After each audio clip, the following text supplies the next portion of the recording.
ಶಿವಸೂತ್ರ ಪ್ರವಚನ ಮಾಲಿಕೆ. ಕಳೆದು ಹೋಯಿತು ಸ್ವರ್ಣಯುಗ, ಉಳಿದಿದೆ ಸ್ವರ್ಣಧೂಳಿನ ಶೇಷ. ಓಶೋ.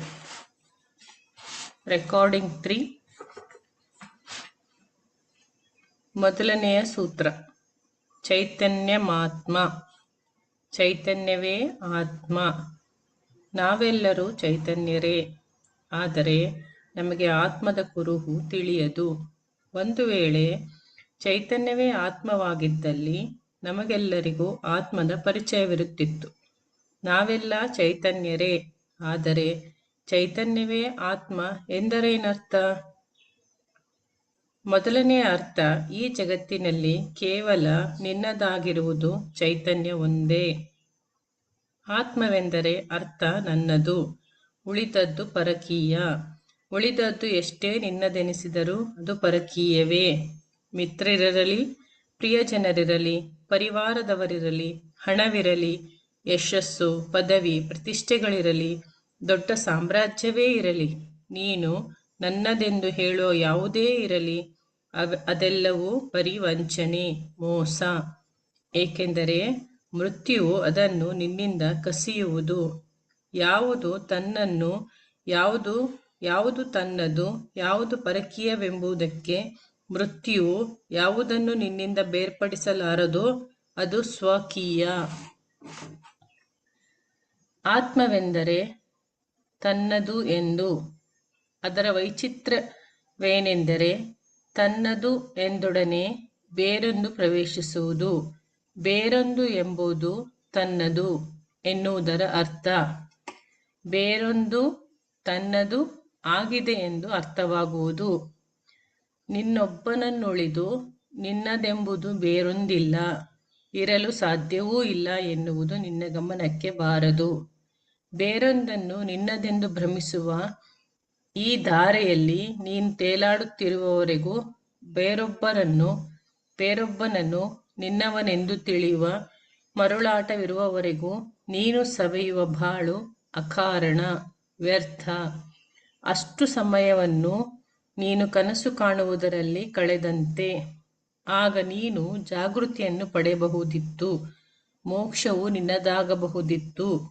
ಆದರೆ ನೀನು ಕಸಕಡ್ಡಿಗಳನ್ನು ಹೆಕ್ಕಿಕೊಂಡಂತಾಯಿತು. ಕೇವಲ ನೀನು ಮಾತ್ರ ನಿನ್ನವನು. ಇದು ಮೊದಲ ಸೂತ್ರ. ನನ್ನನ್ನು ಬಿಟ್ಟು ನನ್ನವರ್ಯಾರೂ ಇಲ್ಲ. ಇದೊಂದು ಬಹಳ ಕ್ರಾಂತಿಕಾರಿ ಸೂತ್ರ, ಸಮಾಜ ವಿರೋಧಿ ಸೂತ್ರ ಇದು. ಏಕೆಂದರೆ ಬೇರೆಯವರು ತನ್ನವರೆಂಬ ಭಾವನೆಯಿಂದಲೇ ಸಮಾಜವು ಉಸಿರಾಡುತ್ತಿದೆ. ಜಾತಿಯವರು ತಮ್ಮವರು, ದೇಶದವರು ತಮ್ಮವರು. ನನ್ನ ದೇಶ, ನನ್ನ ಜಾತಿ, ನನ್ನ ಧರ್ಮ, ನನ್ನ ಪರಿವಾರ, ಹೀಗೆ ಎಲ್ಲವೂ ಮಮಕಾರದ ಆಟಗಳು. ಸಮಾಜವು ಬದುಕಿರುವುದೇ ಮಮಕಾರದ ಆಧಾರದ ಮೇಲೆ.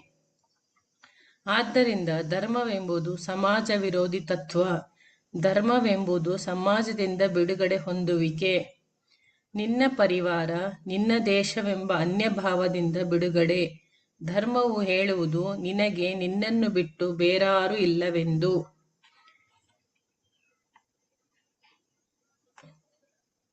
ಮೇಲೆ ನೋಡಿದಾಗ ಇದೊಂದು ಸ್ವಾರ್ಥದ ಮಾತೆನಿಸಬಹುದು. ಏಕೆಂದರೆ ನನಗೆ ನಾನೊಬ್ಬನೇ, ಬೇರಾರೂ ಇಲ್ಲವೆಂಬುದು ಸಹಜವಾಗಿಯೇ ಇದೊಂದು ಸ್ವಾರ್ಥದ ಮಾತೆನಿಸುವುದು. ಆದರೆ ಇದು ಸ್ವಾರ್ಥದ ಮಾತಲ್ಲ. ನಿಮ್ಮಲ್ಲಿ ಈ ಭಾವನೆ ಮೂಡಿ ಬಲಿತಾಗ ಮಾತ್ರ ನಿಮ್ಮಲ್ಲಿ ಪರಮಾರ್ಥದ ಭಾವಗಳು ಹುಟ್ಟಲು ಸಾಧ್ಯ. ಜೀವನದಲ್ಲಿ ಆತ್ಮಭಾವದಿಂದಲೇ ಪೂರ್ಣನಾಗವನಲ್ಲಿ ಪರಾರ್ಥ,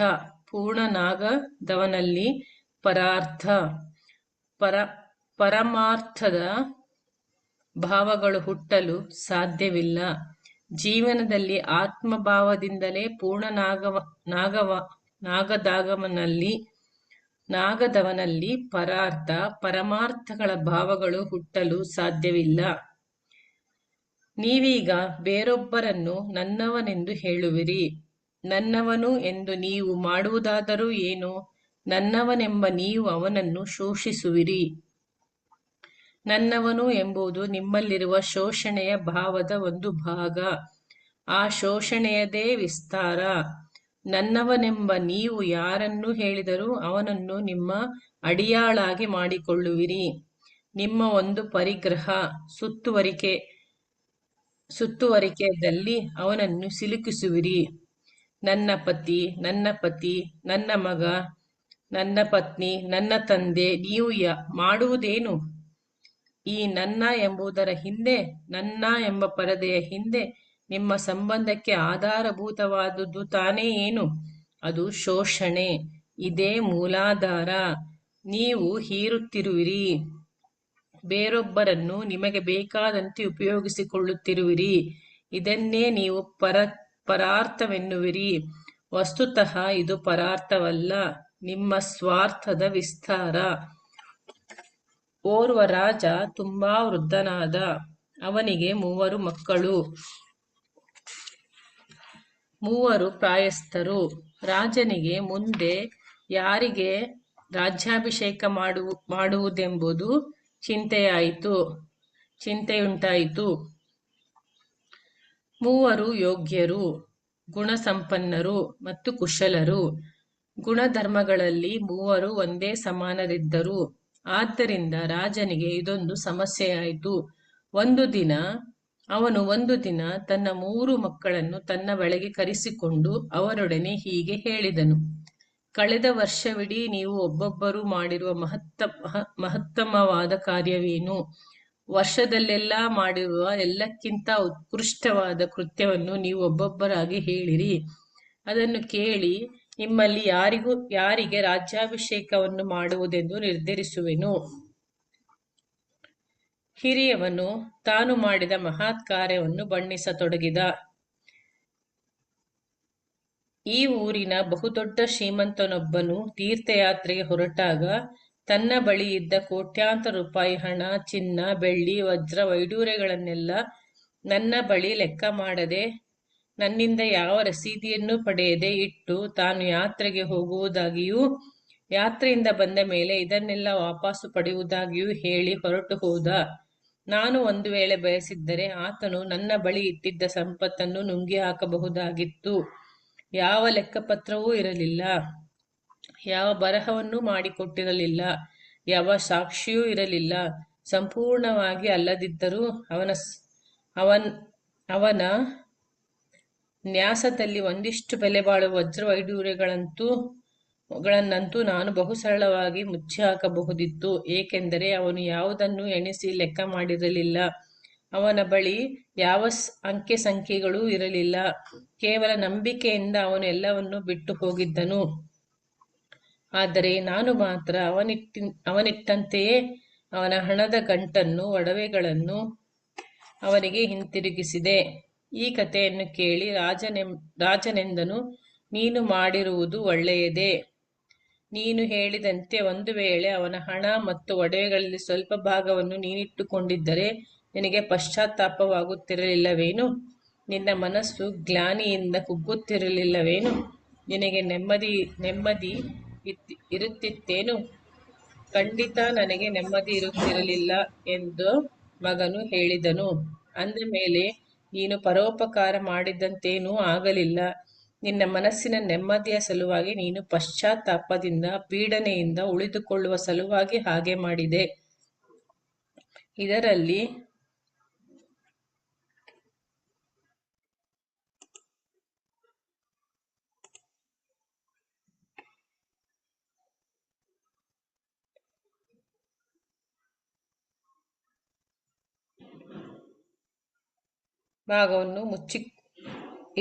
ಪರೋಪಕಾರವೇನಿದೆ? ವಜ್ರ ವೈಡೂರ್ಯಗಳಲ್ಲಿ ಸ್ವಲ್ಪ ಭಾಗವನ್ನು ನೀನು ಮುಚ್ಚಿಟ್ಟುಕೊಂಡಿದ್ದರೆ ನಿನ್ನ ಮನಸ್ಸಿಗೆ ನೆಮ್ಮದಿ ಇರುತ್ತಿರಲಿಲ್ಲ. ಅದು ನಿನ್ನ ಮನಸ್ಸಿನಲ್ಲಿ ಮುಳ್ಳಿನಂತೆ ಚುಚ್ಚುತ್ತಾ ನಿನ್ನ ಮನಃಶಾಂತಿಯನ್ನು ಕೆಡಿಸುತ್ತಿತ್ತು, ಅಲ್ಲವೇ? ನ್ಯಾಸವಿಟ್ಟ ಹಣವನ್ನು ನೀನು ಹಿಂತಿರುಗಿಸಿದ್ದು ಒಳ್ಳೆಯ ಕೆಲಸವಾದರೂ ಇದು ಪರೋಪಕಾರವೇನಲ್ಲ. ಇದು ನೀನು ಮಾಡಿಕೊಂಡ ಉಪಕಾರ ಎಂದು ಹೇಳಿ ರಾಜನು ಎರಡನೆಯವನ ಕಡೆಗೆ ನೋಡಿದ. ಎರಡನೆಯವನಿಗೆ ಸ್ವಲ್ಪ ತಬ್ಬಿಬ್ಬಾಯಿತು. ಆದರೂ ಅವನು ತನ್ನ ಕಥೆಯನ್ನು ಹೇಳಿದನು. ನಾನು ದಾರಿಯಲ್ಲಿ ಒಂದು ದಿನ ಹೋಗುತ್ತಿದ್ದೆ.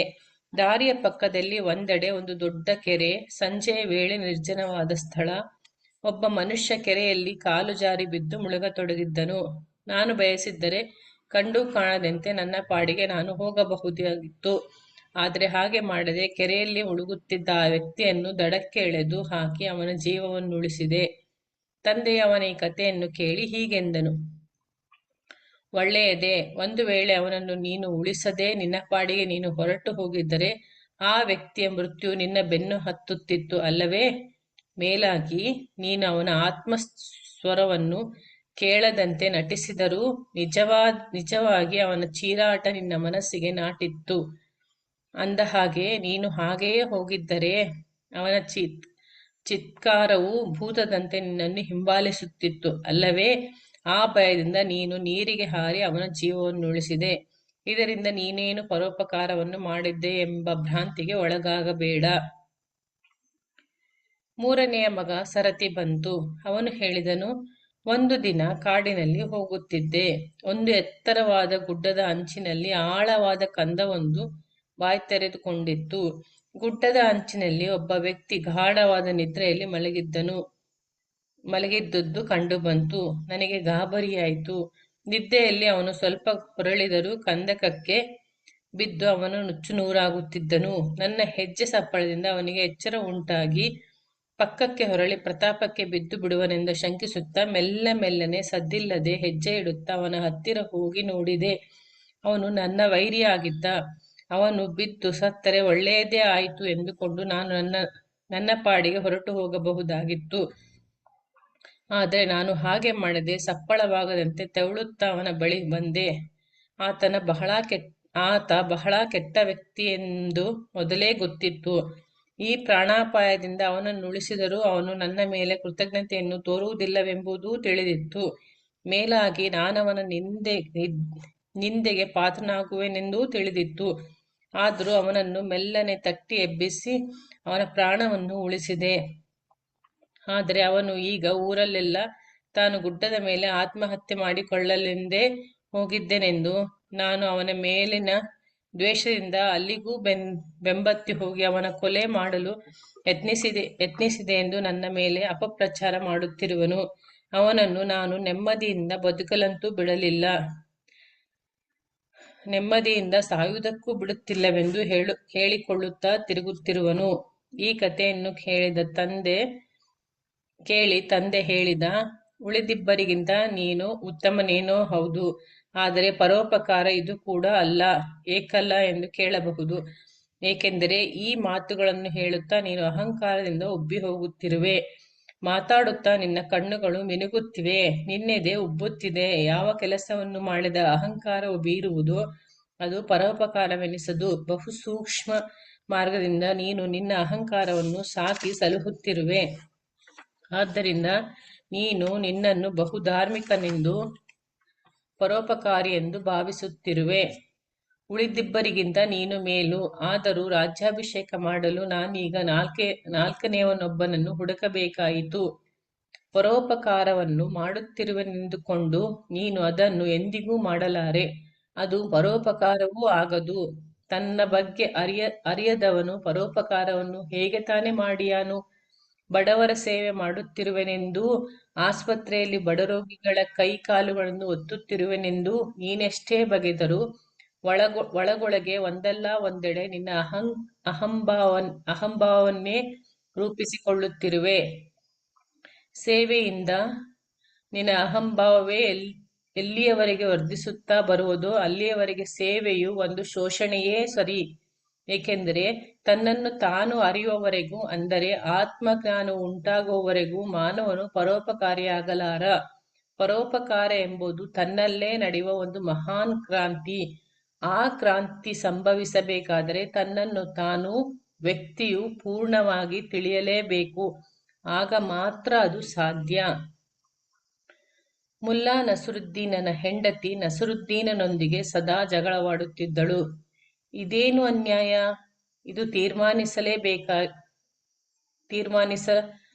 ತೀರ್ಮಾನವಾಗಲೇಬೇಕಾಯಿತು. ನೀವು ಯಾವಾಗಲೂ ನನ್ನೆಲ್ಲ ನಂಟರನ್ನು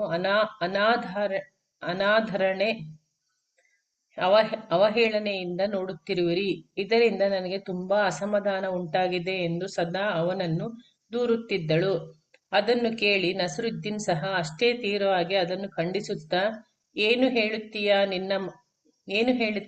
ನಿನ್ನ ಮಾತು ನೂರಕ್ಕೆ ನೂರು ತಪ್ಪು. ಇದರಲ್ಲಿ ಏನೇನೂ ಹುರುಳಿಲ್ಲ. ನಿನ್ನ ಮಾತು ನಿರಾಧಾರವಾದುದೆನ್ನಲು ನನ್ನ ಬಳಿ ಪ್ರಮಾಣವೂ ಇದೆ.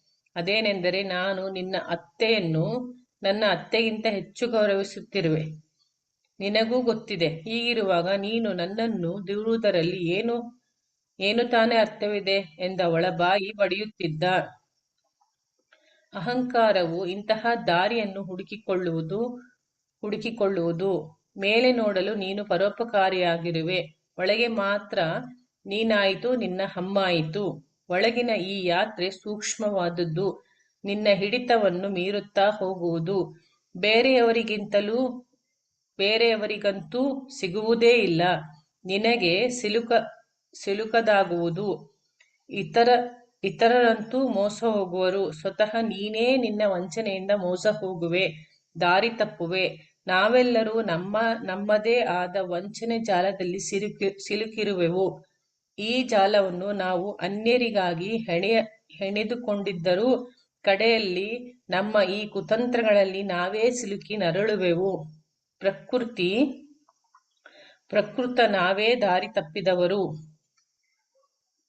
ಮೊದಲ ಮಾತು ನಿನಗೆ ನಿನ್ನನ್ನು ಬಿಟ್ಟು ಬೇರಾರಿಲ್ಲ ಎಂದು ಗಟ್ಟಿ ಮಾಡಿಕೋ. ಈ ನೆನಪು ಬಲಿದಷ್ಟು ಚೈತನ್ಯವೇ ಆತ್ಮ, ಚೈತನ್ಯವೇ ನಾನು, ಉಳಿದುದೆಲ್ಲವೂ ಅನ್ಯ ಎಂಬ ಭಾವ ಪುಷ್ಟವಾದಷ್ಟು ನಿನ್ನ ಮತ್ತು ಸಮಾಜದ ನಡುವಣ ಕಂದಕವು ಹೆಚ್ಚುತ್ತಾ ಹೋಗುವುದು. ನಿನ್ನ ಮತ್ತು ನಿನ್ನ ಸಂಬಂಧದ ನಡುವಣ ಅಂತರವು ವ್ಯಾಪಿಸುತ್ತಾ ಹೋಗುವುದು.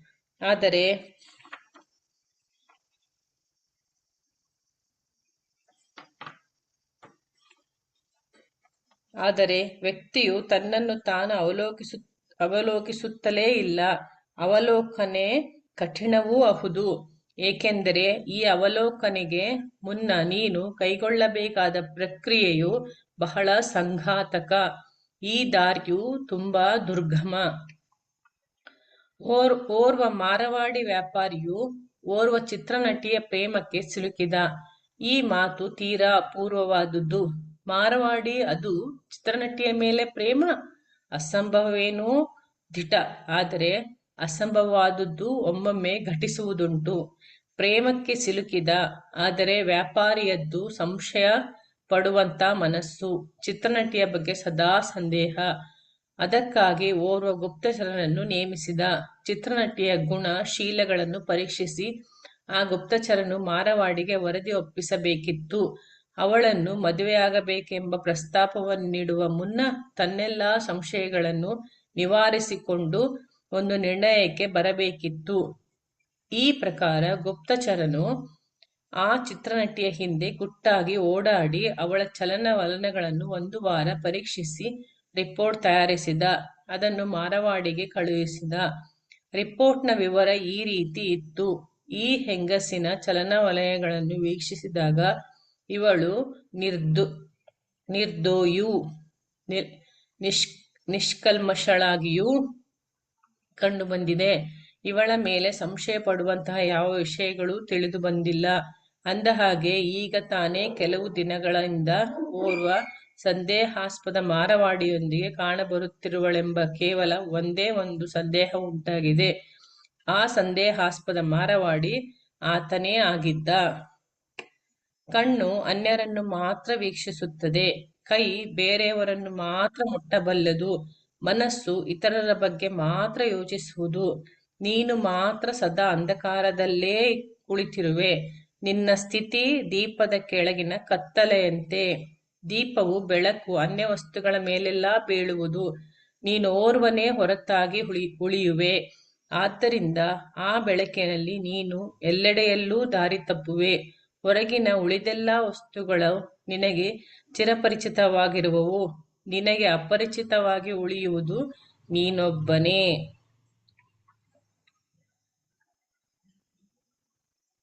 ಈ ಮೊಟ್ಟಮೊದಲ ಸೂತ್ರ ಚೈತನ್ಯವೇ ಆತ್ಮ. ಈ ಸೂತ್ರವನ್ನು ಒಂದು ಬೀಜದಂತೆ ನಿನ್ನ ಹೃದಯಾಳದಲ್ಲಿ ಬಿತ್ತಿಕೋ. ಹೊರ ವಸ್ತುಗಳಲ್ಲಿ ಅಂಡಲೆಯುವುದು ಬರಿದೇ ವ್ಯರ್ಥ. ನಿನಗೆ ನೀನು ಪರಿಚಿತವಾದರೆ ಈ ಬಹಿರಂಗ ಯಾತ್ರೆಯಲ್ಲಿ ಯಾವ ಸಾರವೂ ಇಲ್ಲ. ನೀನು ನಿನ್ನನ್ನೇ ತಿಳಿಯಲಾರದೆ ನಿನ್ನ ಈ ಹೊರ ಜಗತ್ತಿನ ಯಾತ್ರೆಯಲ್ಲಿ ಯಾವ ತಿರುಳೂ ಇಲ್ಲ. ಹೊರ ವಸ್ತುಗಳ ಈ ಜ್ಞಾನವು ಮೊತ್ತದಲ್ಲಿ ಅಜ್ಞಾನವಾಗಿಯೇ ಉಳಿಯುವುದು. ನಿನ್ನನ್ನೇ ನೀನು ತಿಳಿಯದೆ ಜಗತ್ತನ್ನೆಲ್ಲ ತಿಳಿದರೇನು? ಚಂದ್ರ ನಕ್ಷತ್ರ ಲೋಕಗಳಲ್ಲಿ ಸಂಶೋಧಿಸಿದರೇನು? ನಿನಗೆ ನೀನು ಅನ್ಯನಾಗಿಯೇ ಉಳಿಯುವೆ. ಏಕೆಂದರೆ ತನ್ನನ್ನು ಕಂಡುಕೊಳ್ಳುವವನು ಮಾತ್ರ ಕಣ್ಣುಗಳನ್ನು ಪಡೆದಾನು. ತನ್ನನ್ನು ಮೊದಲು ಅರಿತವನಿಗೆ ಮಾತ್ರ ಜ್ಞಾನವು ಸಿದ್ಧಿಸುವುದು. ಯಾವಾತನು ಚೈತನ್ಯದ ಸ್ವಪ್ರಕಾಶದಲ್ಲಿ ಮೀಯುವನೋ ಅವನು ಮಾತ್ರ ಪವಿತ್ರನಾಗುವನು. ಚೈತನ್ಯ ಒಂದೇ ತೀರ್ಥ, ಬೇರಾವ ತೀರ್ಥವಿಲ್ಲ. ಚೈತನ್ಯವೇ ನಿನ್ನ ಸ್ವಭಾವ. ಅದನ್ನು ಬಿಟ್ಟು ನೀನು ಅರೆಗಳಿಗೆಯೂ ಆಚೆಗೆ ಹೋಗಿಲ್ಲ. ಆದರೆ ದೀಪದ ಕೆಳಗೆ ಕತ್ತಲು. ನೀನು ಅದನ್ನು ಬಿಟ್ಟು ದೂರ ಹೋಗಲಾರೆ, ಇಚ್ಛಿಸಿದರೂ ಹೋಗಲಾರೆ. ಆದರೆ ದೂರ ಹೋದೆನೆಂಬ ಭ್ರಮೆ ಮೂಡಬಹುದು. ಪ್ರಪಂಚದಲ್ಲಿ ನೀನು ಕನಸು ಕಾಣಬಹುದು, ಆದರೆ ಕನಸು ಸತ್ಯವೆನಿಸದು. ಸತ್ಯವಾದುದೊಂದೇ, ಅದೇ ನಿನ್ನ ಚೈತನ್ಯ ಸ್ವಭಾವ. ಚೈತನ್ಯವು ಆತ್ಮ. ಆದರೆ ಮೊಟ್ಟ ಮೊದಲ ಮಾತು ಚೈತನ್ಯವನ್ನು ಬಿಟ್ಟು ನನಗಾರೂ ಇಲ್ಲ ಎಂಬ ಈ ಮಾತು ನಿನ್ನಲ್ಲಿ ಒಡಮೂಡಿ ಬಲಿತಾಗಲೇ ಸಂನ್ಯಾಸದ ಜನ್ಮವಾಗುವುದು. ಏಕೆಂದರೆ ಅತಿರಿಕ್ತವಾಗಿಯೂ ನನ್ನವರಿರಬಹುದೆಂಬ ಭಾವನೆ ಸಂಸಾರ. ಆದ್ದರಿಂದ ಮೊದಲ ಸೂತ್ರದಲ್ಲಿ ಬಲು ದೊಡ್ಡ ಕ್ರಾಂತಿ ಇದೆ. ಮೊದಲ ಬೆಂಕಿ ಕಿಡಿ ನೀನೋರ್ವನೇ ನಿನ್ನವನು, ಉಳಿದುದೆಲ್ಲವೂ ನಿನ್ನವಲ್ಲವೆಂಬ ಈ ಬೆಂಕಿಯ ಕಿಡಿಯನ್ನೇ ಶಿವನು ನಿನ್ನತ್ತ ಎಸೆಯುತ್ತಿರುವನು. ಈ ಭಾವನೆಯಿಂದ ಒಂದಾನೊಂದು ತೀವ್ರವಾದ ವಿಷಾದವು ನಿನ್ನ ಮನಸ್ಸಿಗೆ ನಾಟುವುದು. ಏಕೆಂದರೆ ಬೇರೆಯವರೊಂದಿಗೆ ನೀನು ದಟ್ಟವಾದ ನಂಟನ್ನು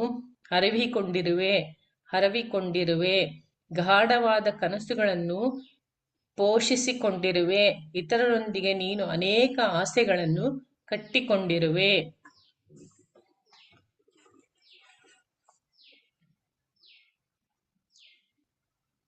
End of page number 20.